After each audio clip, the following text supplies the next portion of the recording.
Para para भाइ बहिनी हो, आजको नवीन कार्यक्रममा हामी तपाईहरूका लागि नौला साथीका विचारहरू प्रस्तुत गर्ने जमर्को गरिरहेका छौं र यसरी नौला विचारहरू प्रस्तुत गर्ने क्रममा आज आफ्ना विचारहरू लिएर हाम्रो स्टुडियोमा उपस्थित भइसक्नु भएको छ रिहान दर्जी भाइ। उहाँ भाइ कहाँबाट आउनुभयो, कसरी बाल्यकाल बिताउनु हुँदैछ, कस्ता राम्रा कुराहरू सिक्नु हुँदैछ, विद्यार्थी जीवनमा कति अनुशासित भएर अघि बढ्नु हुँदैछ, हामी सुन्छौं है त। र रिहान भाइ, तपाईलाई कार्यक्रममा स्वागत छ। धन्यवाद। अनि तपाई कहाँबाट आउनुभयो? म मल्लीबाट आएका हुन् र मेरो गाउँको नाम मनपरी गाउँ हो। मल्लीमै पर्छ? हजुर। मल्लीमा मनपरी गाउँमा तपाईको आफ्नो घर? हजुर। को बस्नुहुन्छ? म, मम्मी, भाइ, बाबा। भाइ कत्रो हुनुहुन्छ? भाइ 8 वर्षको हुनुहुन्छ। भाइ 8 वर्षको हुनुहुन्छ। अनि तपाई कति वर्ष पुग्नुभयो? म 13 इयर्स। 13 वर्ष पुग्नुभयो। हजुर। अनि तपाई कुन स्कुल पढ्नुहुन्छ? म government senior secondary school Malli Bazar. कुन कक्षामा हुनुहुन्छ तपाई? म 7 कक्षामा हुनुहुन्छ। कति विद्यार्थीहरू चाहिँ तपाईहरुको स्कुलमा हुनुहुन्छ त? तपाईले 266 टक्क नम्बर पनि याद छ है तपाईलाई? हजुर। अन्त 266 विद्यार्थीमा तपाईको कक्षामा कति जना हुनुहुन्छ? मेरो कक्षामा 28। अन्त 28 जना विद्यार्थीहरुमा चाहिँ के गर्नुहुन्छ तपाईहरु? हामी अब क्लासमेट मिन्स अब हाम्रो साथी, अब हामी खुब रमाइलो गर्छौँ, पढ्छौँ, जिस्किन्छौँ, कोही बेला झगडा पनि परिहाल्छौँ, मिल्छौँ। झगडा पनि परिहाल्नुहुन्छ, मिल्नुहुन्छ? पाक पाक र पुक पुक। अन्त झगडा एकछिनमा मिल्न सक्ने नै चाहिँ नानीहरूको विशेषता हो नि त। र नानीहरूलाई चाहिँ किन चाहिँ ईश्वरको रूप हो भनिन्छ भन्दाखेरि पाको पुको पर्यो, मिलिहाल्यो है। अनि एउटा चकलेट एउटा पेन्सिलमा फुल्लिहाल्यो हैन? त्यो रूप चाहिँ नानीहरूको एकदमै सुन्दर रूप हो नि त। अनि तपाईहरुले नि अब साथीहरुसँग मिल्दा ओर्दा चाहिँ के खेल्नुहुन्छ स्कुलमा चाहिँ? हामी अब कत्रो भन्ने ग्राउन्ड चाहिँ अब 1 कि 2 साइड होला, त्यो हाम्रो फुटपाथहरू हिँड्ने ठाउँहरू, त्यसमा चाहिँ हामी फुटबल खेल्छौँ। स्माइली बलले बास्केटबल कोर्ट हो खासै, त्यो बास्केटबल ब्याडमिन्टनहरू के खेल्नुहुन्छ। तर हामी चाहिँ त्यो बास्केटबललाई चाहिँ सिमेन्टले पुरिदिनु भएको छ, त्यसको आदि त्यसपछि त्यसको इत्रुबाट चापर जस्तो छ, त्यसमा चाहिँ हामी फुटबल पोस्ट भन्छौँ, त्यसलाई गोल हाल्दै खेल्छौँ। त्यसैबाट खेल्नुहुन्छ है। र अरू खेलहरू पनि के खेलाइन्छ त स्कुलमा? स्कुलमा प्राय खेल खेलाइन्छ, जस्तै ब्याडमिन्टन, भलिबलहरू। तपाईँ भाग लिनुहुन्छ स्कुलको? हजुर। हाउस म्याचहरूतिर कि? हाउस म्याचमा जित्नु पनि हुन्छ कोही बेला? हजुर। कोही बेला हार्दा चाहिँ कस्तो लाग्छ? हार्दा अब गिल्टी। किन चाहिँ गिल्टी लाग्छ हार्दा चाहिँ? अब हार्दा अरूले जितेको आरिस लाग्छ। आरिस चाहिँ गर्नु भएन, किन भन्दाखेरि कसरी जित्यो त? उनीहरूकोमा के खुबी थियो, के गुण थियो र जित्यो? कहाँनिर मेरोमा चाहिँ के कमी थियो र हारे भनेर चाहिँ त्यतापट्टि सोचेर त्यसलाई सुधार चाहिँ गर्नुपर्छ। अब त्यो सानोतिनो हारिस लाग्नु भनेको तपाईँको एउटा शुद्ध भाषामा, नानीहरूको शुद्ध भाषामा भन्नुभयो, त्यो पनि केही छैन होइन। तर त्यसरी सिक्ने होस्, त्यस्ता गुणहरू हुनुपर्छ। ठुला ठुला खेलाडीहरू कसरी ठुलो बन्नुहुन्छ त भन्दाखेरि अरूकाबाट सिक्नुहुन्छ नि त उहाँहरूले। ए उसले त जित्यो भनेर रिसाएर बस्नु हो भने आफू माथि पुग्छ मान्छे? पुग्दैन है। र त्यसले गर्दाखेरि अरूकाबाट राम्रा कुरा सिक्ने होस्। र आजबाट तपाईँले त्यसो गर्नुहुन्छ। अनि पढ्न चाहिँ तपाईँलाई कस्तो कस्तो विषय मनपर्छ? मलाई जस्तै अब कविताहरू पढ्नु मनपर्छ, स्टोरी, त्यसपछि अरू भिन्दै भिन्दै बुकहरू पढ्नु मनपर्छ, ठुलो ठुलो बुकहरू पढ्नु मनपर्छ, जस्तै स्टोरीहरू पढ्नु मनपर्छ, रामायणहरू, पिक्चर, रामायण स्टोरीहरू हेर्नु मनपर्छ। रामायणको हेर्नु भएको छ? हजुर। के हेर्नु भएको छ? रामायणको सीतालाई हरण गरेको रावणले, त्यसपछि जटायु चाहिँ त्यसपछि सीताजीलाई हेर्नु जाँदाखेरि चाहिँ 2टा पङ्ख काटेर उहाँ बित्नु भएको थियो र जटायुको भाइलाई पनि याद थिएन, सम्पत्तिलाई पनि याद थिएन। त्यसपछि त्यो लास्टमा चाहिँ याद भएको त्यो हनुमान रामहरू चाहिँ लङ्कापट्टि जाँदै गरेको समुद्रमा चाहिँ आउँदाखेरि चाहिँ सम्पत्तिलाई चाहिँ भनेको। सम्पत्तिलाई भनेको है? सम्पत्तिको थियो? सम्पत्ति जटायुको भाइ। जटायुको भाइ। हजुर। अनि त्यो जटायु चाहिँ के हो वास्तवमा? के थियो? जटायु चाहिँ वास्तवमा काग, बाज खालके चरो थिए है। र जटायुले रामलाई सूचना दिएको, रावणले सीता हरियो भनेर हामी कथा पढ्न पाउँछौँ है। त्यसबाट तपाईँको नानी दिमागले के बुझ्छ त? के बुझ्नु भएको छ? एउटा जटायु चराले बोलेर रावणसँग उनले लडाइँ पनि गर्यो, सीताको लागि प्वाख पनि काटी माग्यो है। त्यसपछि मैले चाहिँ त्यसमा चाहिँ बुझेको छु कि अर्काको सहायता गर्नु र आफूले अर्काको स्वास्थ्यलाई हरण नगरी आफू आफ्नै बाटोमा हिँड्नु। र सीताजीको त केही दोष थिएन कि रावणले सीताजीले केही गल्ती गरेको थिएन र हौडा बित्तामा चाहिँ रावणले चाहिँ हरण गरेको थियो। त्यसबाट चाहिँ हामी बुझिन्छौँ कि अर्को स्वास्नीलाई हरण गर्नु चाहिँ एउटा नराम्रो काम हो भनेर हामीले बुझिन्छौँ। हजुर। जस्तै होस् है, अरूको अधिकारभित्र पर्ने कुराहरूमा हामीले आँखा गाड्नु हुँदैन, लालच गर्नु हुँदैन। भएन है। र आफूले जे जति गर्न सकिन्छ आफ्नो क्षमताले त्यो गरिन्छ। गरेर त्यसरी दुष्कर्म गर्ने कामहरू गर्नु हुँदैन। कामहरू गर्नु भएन होइन। र तपाईँले नि अब कति राम्रो कुरा हेर्नुभएछ रामायणको। अरू पनि बाहिरका पुस्तकहरू स्कुलदेखि बाहेक अरू पुस्तकहरू पढ्ने मन लाग्छ भन्नुभयो, के पढ्नु भएको छ? मैले जस्तै मलाई नाम चाहिँ याद भएन, पढ्नु चाहिँ पढ्छु त। दिदीको बुकले पढ्छु। दिदीको बुकबाट पढ्नुहुन्छ। के चाहिँ तपाईँलाई मनमा लागेको छ त, मन परेको ती पढेकाहरूबाट? मन परेको the wise man and the elephant. अनि त्यसमा के बुझ्नु भएको छ? त्यसमा त्यो हात्ती हुँदोरहेछ, त्यो हात्तीलाई चाहिँ वाइस म्यानले चाहिँ अन्धारले चाहिँ हात्तीको पुच्छरलाई के भन्छ साप मानेको थियो र त्यसको भुँडी जिउडाल चाहिँ इँटा मानेको थियो, भित्ता मानेको थियो है। हजुर। अनि खुट्टालाई के मानेको थियो? खुट्टालाई रुख मानेको थियो हो। हजुर। संसारमा हामीले सबै जानेका विषय हुन्छ हुँदैन नि। मेरो लागि त अहिले फिजिक्स म्याथमेटिक्स भनेको त आँखा नदेख्नेहरूले हात्ती छामेको जस्तै हो है, भित्ताहरू जस्तै लाग्छ होला मलाई, रुखहरू जस्तै लाग्छ होला होइन। र त्यस्तै हो नि त, आफूले अलिकति जुन कुरा जानेको छ त्यो कुरा मात्रै त मान्छेले अब अरूलाई बताउनु पनि सकिन्छ होइन। नजानेका कुराहरू त हामीले संसारमा हामी पनि त्यस्तै हो, आँखा नदेख्ने जस्तै हो है। र हामीले जान्दै नजानेका विषयहरू हजारौँ छन् संसारमा होइन। ती चाहिँ हामीलाई के जस्तो लाग्छ? हामीलाई हात्ती छामेको जस्तो लाग्छ नि त हजुर है। र आकाशवाणी गान्तोकमा आएर तपाईँ बोल्दै हुनुहुन्छ, कस्तो लागेको छ? मलाई अब अझै जस्तै म अब यसमा छु जस्तो लागिरहेछ, एक्लै बसेको जस्तो लागिरहेछ, सुनसान ठाउँ मजाको ठाउँहरू जस्तै लागिरहेको छ है। अब तपाईँले अहिले बोल्न पो एक्लै बोल्नु हुँदैछ त, तपाईँलाई सुन्न त संसारले सुन्छ नि त। अनि तपाईँलाई कस्ता कुरा चाहिँ म भन्छु जस्तो लागेको छ? मलाई अब नयाँ कुराहरू भन्दाखेरि पनि अब तपाईँले त डल्लै जान्नुभएको होला, अब सानो नानीहरूकोबाट पनि बुझ्नुहुन्छ केही कुरा, तपाईँहरूले नजानेको कुराहरू हामीहरूले पनि नजानेको कुराहरू तपाईँले सिकाउनुहुन्छ। तपाईँहरूले त्यसबाट चाहिँ म यही भन्न चाहन्छु। हो त, हामी पनि नानीहरूबाट धेरै सिक्न पाउँछौँ। हामीले थुप्रै नजानेका कुराहरू नानीहरूले जान्नुभएको हुन्छ। नानीहरू सबैको आफ्नो विशेषता हुन्छ। अनि हामीले नजानेका कुराहरू कतिपय कुराहरू हामीले सानाबाट पनि सिक्नुपर्ने हुन्छ। कति राम्रो कुरा भन्नुभयो तपाईँले भनेपछि आफूभन्दा सानालाई पनि रेस्पेक्ट गर्नुहुन्छ है, आदर गर्नुहुन्छ। किनभने मैले नजानेको कुरा जानेको हुन सक्छ भन्ने लाग्छ है। आफूले सानोहरूलाई इज्जत गर्यो भने नै अब सानोहरूले पनि हामीलाई इज्जत दिन्छ, हामीले ठुलोहरूलाई इज्जत गर्यो भने ठुलोहरूले नै हामीहरूलाई इज्जत दिनु सिकाउँछ। हजुर, सिकाउनुहुन्छ, माया गर्नुहुन्छ होइन। हामीले प्रेम पाउनु छ भने प्रेम दिनु पनि पर्यो नि त। हामीले त्यसै हामीलाई मलाई मात्रै चाहियो, म मात्रै उयो गरेँ, म चाहिँ अरूलाई गर्दिनँ भन्दा पाउँछौँ? पाउँदैन आफूमा। अनि मानिसले आफूमा जे छ त्यही दिने हो अरूलाई। तपाईँसँग आदर सम्मान छ भने तपाईँ त्यही दिनुहुन्छ, र तपाईँसँग रिस राख्छ भने त्यही दिनुहुन्छ होइन। त्यस्तो हो। र आफूसँग जे छ मानिसले अरूलाई त्यही दिने हो। र त्यसले गर्दाखेरि नि अब आजको कुरा त तपाईँसँग गहिरा राम्रा भए है। अब रामायण हेर्नुभयो, अन्य कुराहरू पनि के त्यस्तो हेर्नुहुन्छ कि कुनै त्यस्ता राम्रा कुरा याद छ कि तपाईँलाई? राम्रो कुरा भन्दा पनि भाइहरूसँग चाहिँ भिडियोहरू चाहिँ हेर्छु। भिडियोहरू कस्ता भिडियोहरू हेर्नुहुन्छ? अब जस्तै अरूले भिखारीहरूलाई के नराम्रो कुराहरू हिर्काउँदै पिट्दै, र त्यही भिखारीले चाहिँ त्यो अमिर केटाभन्दा पनि ठुलो बिजनेसम्यान भएर चाहिँ त्यो केटालाई चाहिँ समक्ष सिकाउँदैहरू गरेको त्यस्तो है। र आफूभन्दा कमजोरलाई हेप्ने त मानिस होइन कि त तपाईँलाई बराबरी गर्नु छ भने आफ्नो बराबरीकोसँग गर्नु होइन। तपाईँलाई कुनै प्रतिस्पर्धा गर्नु छ भने बराबरीकोसँग गर्नु। आफूभन्दा कमजोरलाई जितेर म एकदम सुपर हुँ भन्न चाहिँ सक्नु हुँदैन, हामीले गर्नु सक्दैनौँ, हामीलाई त्यो अधिकार वास्तवमा छैन। र तपाईँ जन्मिनु भयो, तपाईँहरूको साथीहरू जन्मिनु भयो, यो संसार सबैको लागि बराबर हो नि त। अन्त त्यसले गर्दाखेरि चाहिँ कसैलाई म ठुलो त सानो भन्ने हामीलाई अधिकार छैन है। र तपाईँले यस्ता राम्रा कुराहरू गर्नुभयो। अब एउटा यसै खुसीमा एउटा मिठो कविता सुनौ न त। तपाईँले कुन कविता सुनाउँछु भन्नुहुँदै थियो अघि है, सुनाउनुहुन्छ नि होइन? हजुर, सुनाउनुहोस् न। र मलाई चाहिँ अनेकतामा एकता चाहिँ याद छ कविता।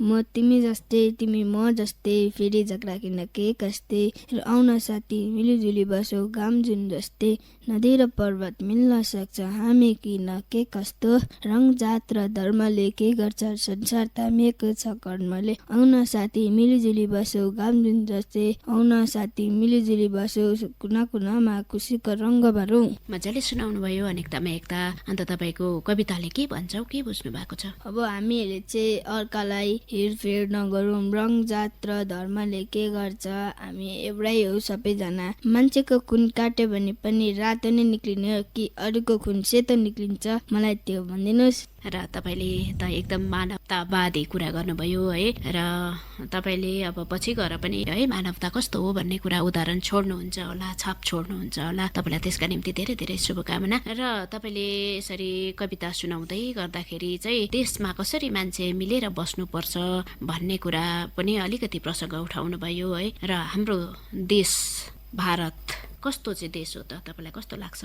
अब भारत भन्ने त अब ठुलै देश हो र गर्व गर्दैछु कि म यो इन्डियामा जन्म लिएँ र अरूहरू पनि हुनुहुन्छ जसले इन्डियामा जन्म लिनुभएको छ र तपाईँहरू धेरै धेरै लकी हुनुहुन्छ जसले इन्डियामा चाहिँ जन्म लिनु हुँदैछ। किन भारतमा जन्म लिँदा गर्वबोध भएको? किनभने इन्डिया जस्तो कुनै देश छैन कि त्यसमा थुप्रो जग्गाहरू घुम्ने हो। जस्तै सिक्किम हेर्नुहोस्, जिल्लाहरू 6 जिल्ला छ। 6 जिल्ला छ है। सिक्किम भारतको राज्य हो? हजुर, हाम्रो सिक्किम 22 22औं राज्य हो है। र सिक्किममा कतिवटा जिल्ला छन् अरे? 6। र ती जिल्लाहरूको नाम याद छ? हजुर। के होला नै? फर्स्ट एक्समो, सेकेन्डको चाहिँ राजधानी हो, थर्डको तुमलुङ, फोर्थको त्यो चाहिँ गान्तोक। पहिलाको राजधानी भयो, बुझ्नुभयो? पहिला राजाको पालाको राजधानी भयो यो 4टा चाहिँ। अनि अहिले चाहिँ 6वटा जिल्लाहरू भएको छ। के हुन् ती चाहिँ? पाक्योङ, गान्तोक, मङ्गान, सोरेङ, गेजिङ, नाम्ची। कतिवटा भयो? 6। अन्त अब तपाईँले सिक्किमको बारेमा पनि धेरै कुरा जान्नु हुँदो रहेछ। सिक्किमको राज्य पक्षी के हो त? राज्य पक्षी ब्लड पिजन। राज्य प्राणी? Red panda.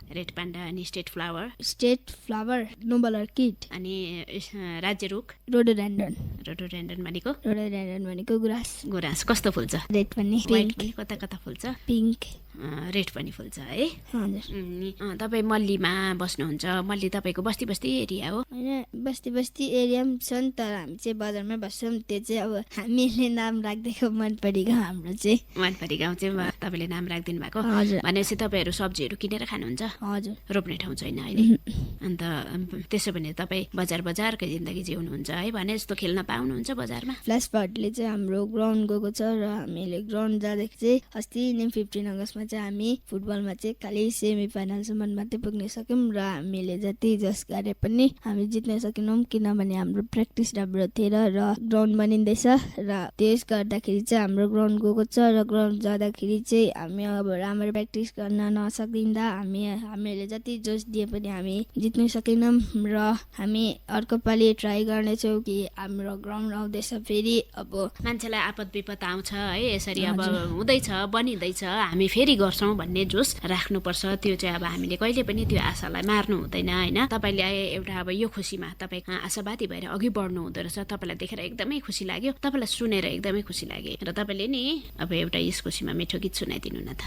आकाशैमा चिल हो कि बेसर, 2 दिन मायालाई दिउन के छ र, 2 दिन मायालाई दिउन के छ र, 2 दिन मायालाई दिउन के छ र, उकाली जनको त्यो एक्लो भएर छुइदिनेको छैन, मै मरि गए बिरालो देशमा रुइदिने कोही छैन, जिन्दगीको भरोसा के छ र, जिन्दगीको भरोसा के छ र, 2 दिन मायालाई दिउन के छ र।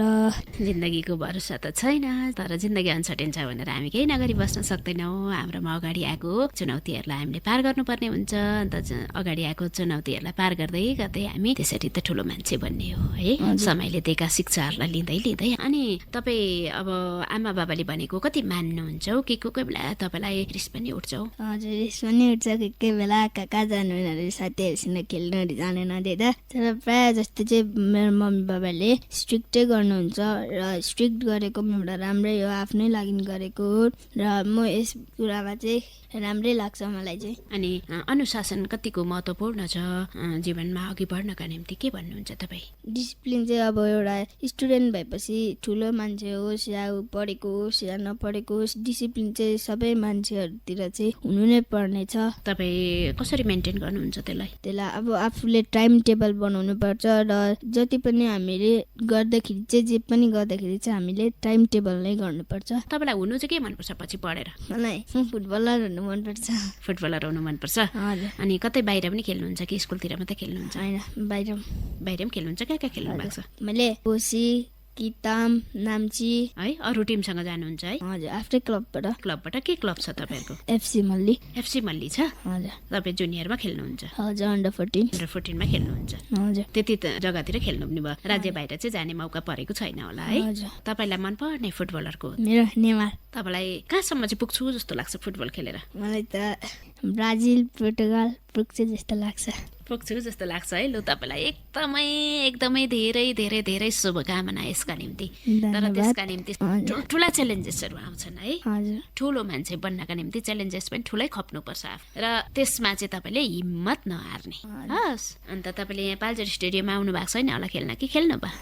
अनि तपाईँले अब त्यो पनि कोसिस गर्ने, राज्यको राजधानीमा आएर खेलेर जितेपछि तपाईँलाई धेरै साहस बढ्छ। जिते पनि हारे पनि तपाईँले थुप्रै कुरा लिएर जानुहुन्छ, सिकेर जानुहुन्छ त्यहाँबाट है। र तपाईँहरूले त्यसरी खेल्ने। हस्, अनि तपाईँलाई यसका निम्ति चाहिँ हामी अरू गर्न सकौँला नसकौँला, तर तपाईँलाई मनबाट धेरै धेरै शुभकामना दिन सक्छौँ। धन्यवाद। भारतको नामै एकदमै उच्च शिखरमा पुर्याएको हामी सुन्न चाहन्छौँ, हेर्न चाहन्छौँ ल। अनि तपाईँलाई अब यहाँ आउनुभयो, यतिका राम्रा जानकारीहरू राख्नुभयो, आफ्ना कुराहरू राख्नुभयो है। त्यसरी आशावादी भएर अघि बढ्ने र ठुलो सपना लिएर अघि बढ्नु हुँदै रहेछ र ठुलो सपनालाई अँगाल्नका निम्ति तपाईँले मेहनत पनि त्यसरी नै गर्ने। तपाईँलाई धेरै धेरै धेरै शुभकामनाका साथ हामी यहाँबाट बिदा दिन्छौँ। हुन्छ, धन्यवाद। धन्यवाद।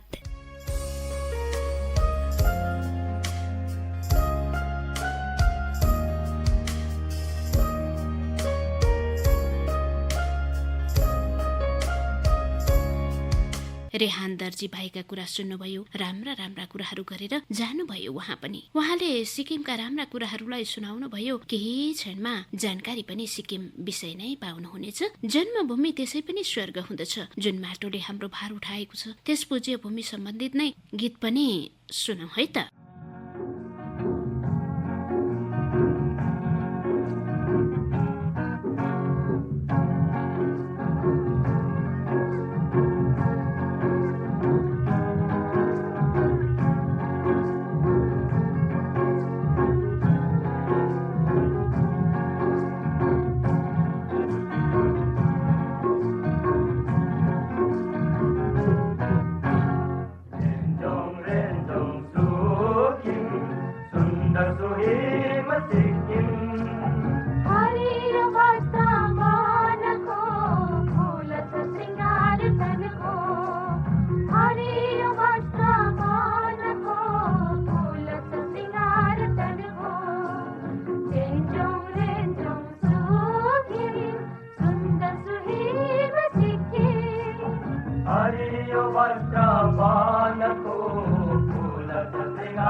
Sunakali ko laya bhatama